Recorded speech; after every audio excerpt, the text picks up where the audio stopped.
Dear students, अस्सलाम वालेकुम वरहमतुल्लाहि वबरकातुहू। आज हम जियोग्राफी पढ़ने जा रहे हैं। जियोग्राफी का 6th लेसन हम पढ़ते हैं आज, और इसका आज हमें टॉपिक है क्लासिफिकेशन ऑफ इंडस्ट्रीज।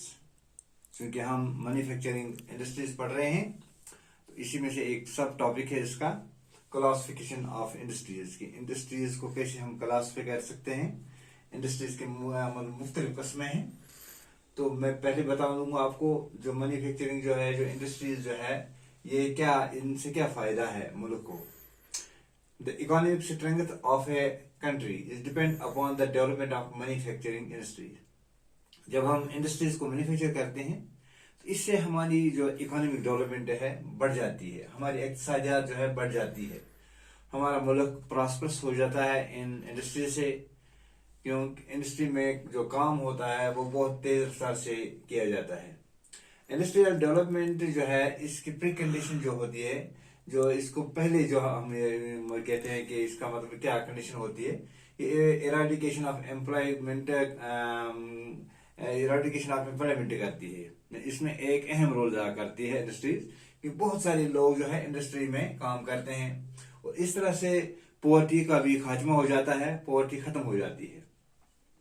अब हम चूंकि इंडस्ट्री हमारा जो टॉपिक है वो क्लासिफिकेशन ऑफ इंडस्ट्री जो है, जब हम क्लासिफिकेशन ऑफ इंडस्ट्री जो है हम पढ़ रहे हैं, तो इसमें पहले हम देखते हैं कि हम कैसे इसको क्लासिफाई करेंगे, किन बुनियादों पर हम इसको क्लासिफाई करेंगे। पहले हम इसको क्लासिफाई कर सकते हैं on the source of raw material. Raw material के बुनियाद पर हम इसको क्लासिफाई कर सकते हैं। हम देखते हैं कि जो मतलब एग्रो इंडस्ट्री जो है, इनका रॉ मटेरियल अलग है, मिनरल बेस्ड इंडस्ट्रीज का रॉ मटेरियल अलग है। तो इस तरह एग्रो इंडस्ट्रीज अलग क्लासिफाई है और मिनरल बेस्ड इंडस्ट्री तो अलग है। क्योंकि आपको पता है एग्रो इंडस्ट्रीज में जो चीजें हैं वो सारी चीजें एग्रीकल्चर से ही लाई जाती है, वो चीजें एग्रीकल्चर ही से हमें मिलती है। मिसाल के तौर पर अगर हम देखते हैं, कॉटन जो है, कॉटन तो एग्रीकल्चर प्रोडक्ट है। इस तरह वूलन जो है, ये भी एग्रीकल्चर प्रोडक्ट है। इनडायरेक्टली ये वुलन जो है, ये क्या है, अगर डायरेक्टली नहीं है लेकिन इनडायरेक्टली ये एग्रीकल्चर का ही प्रोडक्ट है। जूट है, एग्रीकल्चर का ही प्रोडक्ट है। इस तरह सिल्क भी है, अगर डायरेक्ट नहीं है तो इनडायरेक्टली ये सिल्क जो है एग्रीकल्चर का प्रोडक्ट है। शुगर तो डायरेक्ट एग्रीकल्चर का प्रोडक्ट है। टी है, कॉफी है, एडिबल ऑयल है। तो ये एग्रो इंडस्ट्रीज के प्रोडक्ट्स जो है, ये रॉ मटेरियल जो है, ये एग्रो इंडस्ट्री के रॉ मटेरियल्स है। तो इस तरह से मिनरल बेस्ड इंडस्ट्री जो है, इसमें देखो, जो इसमें आयरन और स्टील जो है, जो हैवी जो सामान है, मिसाल के तौर पर मिनरल बेस्ड इंडस्ट्री में आयरन और स्टील को मोल्ड किया जाता है, ये इसका रॉ मटेरियल है। आयरन और स्टील, सीमेंट है, अल्मोनियम है, मशीन टूल जो है। तो इस तरह पेट्रोलियम, पेट्रोकेमिकल आइटम्स जो है, ये मिनरल बेस्ड इंडस्ट्रीज के रॉ मटेरियल्स है। तो इस तरह से अगर हम देखें, इसके बाद हम देखें कि बेसिक और की इंडस्ट्री जो होती है, we supply their products as raw material.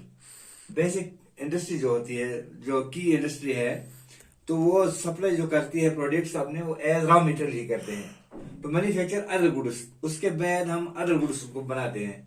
मिसाल के तौर पर अगर हम लेंगे मिनरल इंडस्ट्री, मिनरल इंडस्ट्री जो है, ये जो है सप्लाई प्रोड्यूस करती है एज रॉ मटेरियल ही। ये फौलाद जो है, लोहा जो है, ये लोहा और फौलाद को कैसे क्या करते हैं, इसको एज रॉ मटेरियल ही मैन्युफैक्चर करते हैं। क्योंकि बाद में हम इसको अदर गुड्स बनाते हैं, बाद में इसको हम और शक्ल देते हैं, इस लोहे को, इस आयरन को, अल्मोनियम को, इस तरह से हम इस स्टील को हम और शक्ल देते हैं, क्योंकि ये पहले ही रॉ मटेरियल होते हैं। तो इस तरह से अब दूसरी जो है कंज्यूमर इंडस्ट्री जो है, जो डायरेक्टली हमें गुड्स देते हैं, जो डायरेक्टली हमारे लिए प्रोड्यूस गुड्स करते हैं। उसमें जरा अगर हम देखेंगे, शुगर जो है, ये डायरेक्टली हम तक पहुंचती है। जो ये मशीन में डाला जाता है शुगर कैन्स, तो शुगर बना देता है, तो शुगर हमें डायरेक्टली मिल जाता है। टूथब्रश जो है, तो ये भी हमें जल्दी मिल जाता है। टूथपेस्ट, पेपर जो है, एक तरफ से हम वुडन डालते हैं मशीन फैक्ट्रीज में, इंडस्ट्रीज में, तो दूसरी तरफ से हमें पेपर तैयार होता है। शेविंग मशीन जो है, ये भी डायरेक्टली तैयार हो जाती है। फैन्स वगैरह ये भी कंज्यूमर इंडस्ट्री में ही आते हैं। अब हम इंडस्ट्री को on the basis of capital investment classify कर सकते हैं। कुछ इंडस्ट्री जो है वो स्मॉल स्केल इंडस्ट्री कहलाते हैं। कुछ इंडस्ट्री जो है वो स्मॉल स्केल इंडस्ट्री यानी छोटी साइज की इंडस्ट्री जो है, जिन पर कम से कम 1 करोड़ रुपया इन्वेस्ट किया जाता है, लागत लगाई जाती है इन इंडस्ट्रीज पर, इनको स्मॉल स्केल इंडस्ट्रीज कहते हैं। तो इसके अलावा जो बड़ी किस्म की इंडस्ट्री जो है, बिग साइज इंडस्ट्री है, उन पर करोड़ों से भी ज्यादा रुपया खर्च उन पर किया जाता है। तो इस तरह से ये इंडस्ट्री जो है इन्वेस्टमेंट के लिहाज से, कैपिटल के लिहाज से हम इनको भी क्लासिफाई कर सकते हैं। या on the base of ownership हम करते हैं कि ओनरशिप, मालिकाना हुकूक के तहत हम इनको क्लासिफाई कर सकते हैं कि कौन सी इंडस्ट्री किस सेक्टर की है। मतलब अगर हम देखेंगे पब्लिक सेक्टर इंडस्ट्री जो है, ये गवर्नमेंट इंडस्ट्री होती है। जो गवर्नमेंट बर्दाश्त कर सकती है, तो वो आम लोग बर्दाश्त नहीं कर सकते इंडस्ट्री लगाने में, क्योंकि इसके लिए ज्यादा कैपिटल का होना जरूरी है। इस तरह पब्लिक सेक्टर इंडस्ट्री एक बड़ी इंडस्ट्री होती है जो गवर्नमेंट की होती है। या दूसरी इंडस्ट्री होती है प्राइवेट सेक्टर इंडस्ट्री, ये प्राइवेट लोगों की होती है। मिसाल अगर टिस्को इंडस्ट्री हम देखेंगे, ये प्राइवेट सेक्टर इंडस्ट्री है। बजाज ऑटो लिमिटेड जो है, ये प्राइवेट सेक्टर इंडस्ट्री है। और तीसरी जो है वो जॉइंट सेक्टर इंडस्ट्री है। जॉइंट सेक्टर इंडस्ट्री का माने ये है जो पब्लिक और प्राइवेट से मिलकर बनी हुई होती है, उनके गठजोड़ से बनी होती है जॉइंट सेक्टर इंडस्ट्री। अगर हम देखें ऑयल इंडिया लिमिटेड जो है, ये जॉइंट सेक्टर इंडस्ट्री है। इस तरह से कोऑपरेटिव सेक्टर इंडस्ट्री दूसरी एक इंडस्ट्री है, ओनर्ड बाय प्रोड्यूसर्स। ये किन की होती है? जो प्रोड्यूसर, जो पैदा करने वाले होते हैं चीजें, या सप्लायर्स ऑफ रॉ मटेरियल, जो रॉ मटेरियल को सप्लाई करते हैं। क्योंकि दे पूल इन द रिसोर्सेज, वो एक पूल में अपने रिसोर्स डालते हैं, and share the profit and loss, share the profit और लॉसेस, वो शेयर करते हैं नुकसान और नफा प्रोपोर्शनेटली, तनासुब के लिहाज से। क्योंकि शुगर इंडस्ट्री जो है महाराष्ट्र में, वो कोऑपरेटिव सेक्टर इंडस्ट्री है।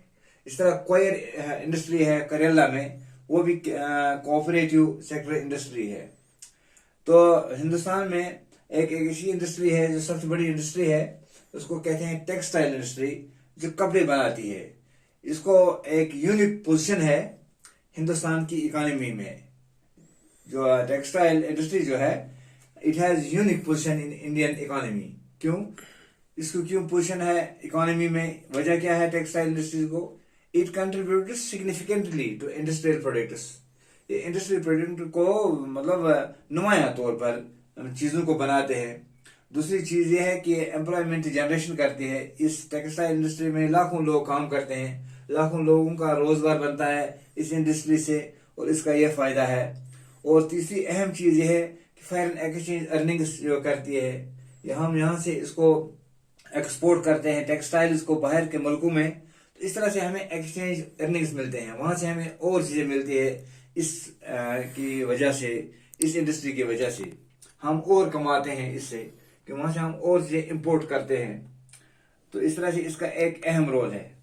इस तरह हमारी जो कॉटन इंडस्ट्री थी, जो हमारी सबसे पुरानी इंडस्ट्री थी हिंदुस्तान में, कॉटन जो इंडस्ट्री थी, ये पहले हम इसको हैंड स्पिनिंग से बनाते थे। कॉटन हैंड स्पिनिंग से कॉटन बनाते थे, हैंड वेविंग टेक्निक से हम इसको कॉटन बनाते थे।